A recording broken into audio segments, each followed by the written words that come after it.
In this video, we're gonna take a deep dive into the mind of serial killer Ted Bundy and explore exactly how he selected his victims and the tricks that he used to get them to trust him. So if you've ever been curious about what made Ted Bundy's victims go for it, then stick around because today, we're gonna find out. Just a reminder before we get started, this video contains details about the crimes of a serial killer and may be disturbing or triggering to some viewers. Viewer discretion is advised. Ted Bundy was one of the most infamous serial killers in history. And while there have been many documentaries about his life and crimes, there are still a lot of unanswered questions about the man who murdered at least 30 young women across the United States in the early 70s. One of the biggest mysteries surrounding Bundy is how he managed to evade capture for so long, even though he had no problem with law enforcement.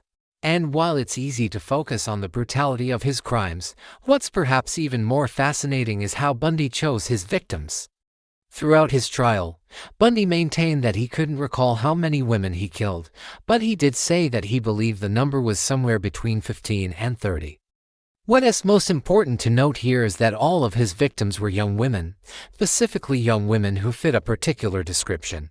When police eventually caught up with Bundy, they discovered that he kept a detailed journal of his activities, which contained information on the women he attacked. The pages detailing his victims included descriptions of their physical appearance, the time of day when he attacked them, and the location where he attacked them. But despite having this information, investigators were still baffled by Bundy's choices. After all, he didn't seem to know any of his victims before attacking them. So what was he looking for when he went out hunting?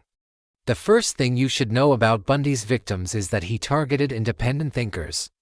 This might sound strange, but it is actually one of the first conclusions that investigators came to after examining the little information they had about the killer. In a paper written about Bundy's crime spree, criminal psychologists Robert K. Ressler and John Douglas wrote Bundy generally picked his victims from among intellectually able, articulate, physically attractive, emotionally independent young women who were not only unassertive but also demonstrated a willingness to engage in fantasy and make-believe. What they were referring to here was an interaction Bundy had with one of his victims.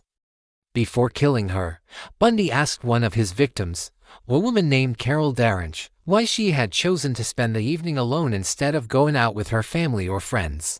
When Carol replied that she simply felt like being by herself, Bundy told her that he thought she was special. And while that might sound creepy coming from a serial killer, it was actually what drew Carol to him in the moment. You see, Bundy often pretended to be an authority figure, sometimes identifying himself as a police officer or a detective, and told his victims that he had noticed something special about them. According to Carol, Bundy said that he had seen her walking past a supermarket earlier that day and was drawn to the way she walked. When Carol responded that she thought Bundy was just being nice, he answered, "No, you don't understand. It is rare that I meet a girl who doesn't have a date for Saturday night, and I think you're special." He then asked Carol if she would help him carry some books to his car. When she agreed, he told her that he really liked her looks and then attempted to put his arm around her waist. Carol later recalled that this was the moment she realized Bundy was trying to grope her. She screamed and broke free, and Bundy ran away.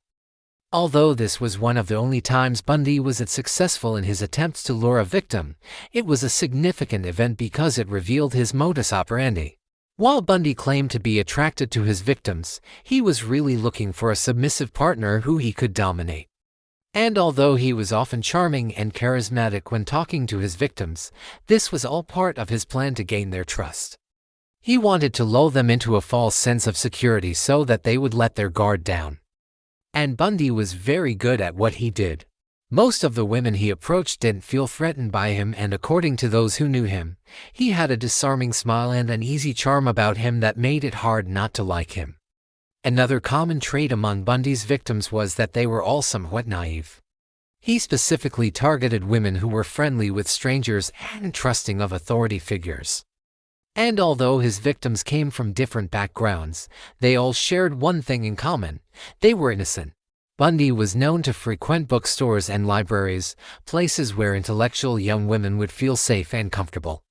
And he deliberately chose locations where he knew his potential victims would be at ease so that he could approach them without raising suspicion.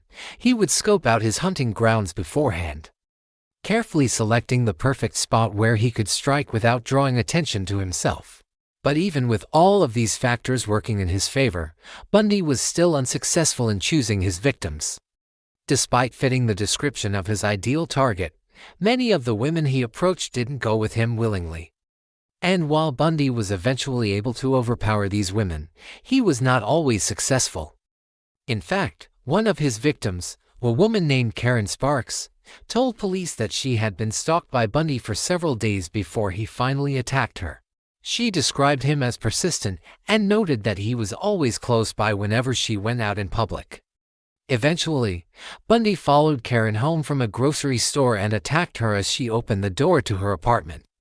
Although Karen fought back against Bundy and was able to call out for help, he was able to overpower her and take her to his car. Bundy then offered to take Karen to a hospital, which she initially agreed to. However, as soon as they got into his car, Karen knew that she had made a mistake. She later told police that she felt as though Bundy had tricked her, and she was right. Bundy drove Karen to a secluded area and then killed her. Afterwards, he returned her body to her apartment and made it look like she had been the victim of a random attack. But despite his careful planning and execution, Bundy was eventually caught and sentenced to death.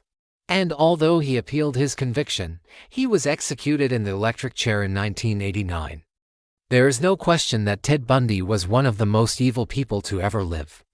And the things he did to his victims were nothing short of horrific. But by studying how he operated and the type of person he targeted, we can learn how to better protect ourselves and others from becoming victims of similar crimes. As we continue to learn more about Bundy and his crimes, we can also better understand the psychology of serial killers and the warning signs to look out for. If you want to learn more about serial killers, then check out this video where we explore the secrets of the world's most notorious serial killers. If you enjoyed this video and want to see more content like this, please subscribe and leave a like. We'd really appreciate it. Thanks again for watching, and we'll see you in the next video.